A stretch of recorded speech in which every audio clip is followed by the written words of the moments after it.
Do I have everybody's attention now? Yo, monsieur Catch-Attrape, la chaîne On Parle Catch. Aujourd'hui, review de SmackDown, SmackDown du 9 octobre 2020. SmackDown, premier soir de la draft. Et avant de commencer la vidéo, j'aimerais vous demander de vous abonner, de liker, de commenter, de partager. C'est très important pour le développement de cette chaîne. On commence directement avec Stephanie McMahon qui est là, qui nous fait le plaisir de sa présence ce soir. Et qui nous annonce que directement, sans même pas passer par des détours ou par quatre chemins ou je sais pas quoi, Roman Reigns reste à SmackDown, Drew McIntyre reste à Raw. C'était la meilleure chose à faire. Asuka reste à Raw, The Hurt Business reste à Raw, mais Seth Rollins, The Monday Night Messiah, devient le Friday Night Messiah et passe à SmackDown. Donc Kayla Braxton, ni une ni deux, Shop Seth Rollins, c'est l'interview dans les backstage de SmackDown. Il dit qu'il est content d'être drafté à SmackDown pour la première fois, mais il dit qu'il a le cœur brisé d'être séparé des Mysterios et qu'il sera maintenant le sauveur du vendredi. Donc nous avons directement un match, un Falls Count Anywhere entre Big E et Sheamus, excusez-moi pour le lapsus révélateur. Le comté peut se faire partout, un Falls Count Anywhere, pour ceux qui ne le savent pas. Et bon, ils font un peu le tour, ils vont en backstage, ils font un peu le tour, mais le match est fini dans un garage. En fait, Sheamus fait un white noise à Big E sur une voiture. Big E se dégage et victoire de Big E qui fait un big ending d'une voiture directement sur une table. C'était très violent, c'était très impressionnant à voir pour la victoire. Et ensuite, il y a Xavier Woods et Kofi Kingston. Qu'est-ce que j'étais content de les voir qui font leur retour. Donc le New Day qui est réuni. Xavier Woods qui n'était pas là depuis près d'un an. Kofi Kingston qui n'était pas là depuis près de 3 mois, de peut-être 5-6 mois. Ça fait plaisir de les revoir ensemble. On enchaîne ensuite avec les Usos. Jey Uso qui arrive sur le ring pour savoir, parce qu'il y a une stipulation à ce qui paraît dans le Hell in a Cell. J'ai jamais vu stipulation dans le Hell in a Cell. Et propose à Reigns de venir, mais Reigns apparaît sur un écran géant. Paul Heyman lui rappelle que le champion fait ce qu'il veut et quand il le veut. Reigns prend la parole et il dit que lorsqu'ils étaient petits, lui et le père de Jey Uso et son père avaient l'habitude de leur dire de ne croire en rien dans ce business.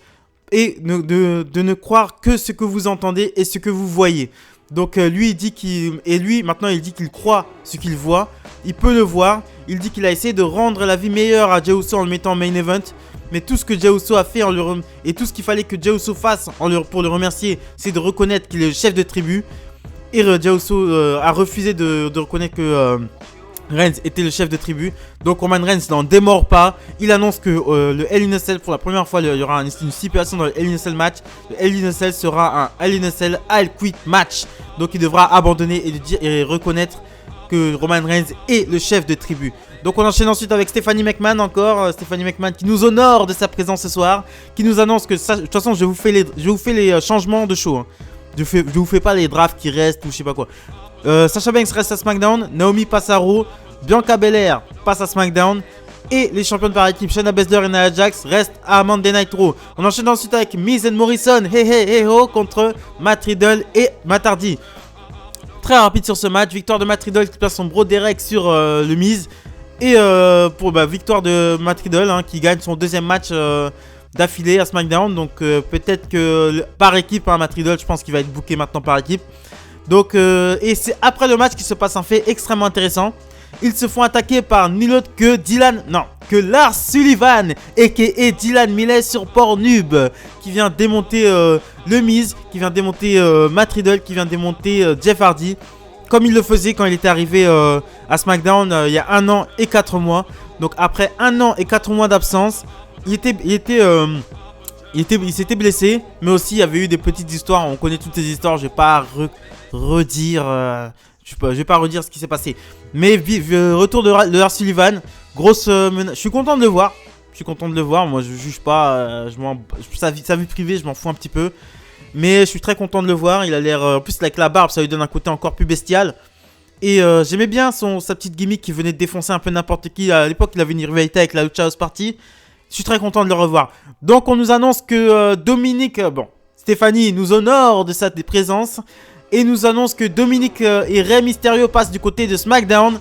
Et ensuite Rey Mysterio est interviewé par Kayla Braxton qui dit Rey Mysterio dit que Rollins pensait en avoir fini avec lui, mais que son passé l'a rattrapé. Donc la rivalité entre entre les Mysterios et Rollins continuera à SmackDown. Mais il n'a pas eu encore de nouvelles du côté de Buddy Murphy qui est dans cette rivalité, qui est un peu en ce moment le cœur de cette rivalité avec Aalyah Mysterio, dans ce duo amoureux.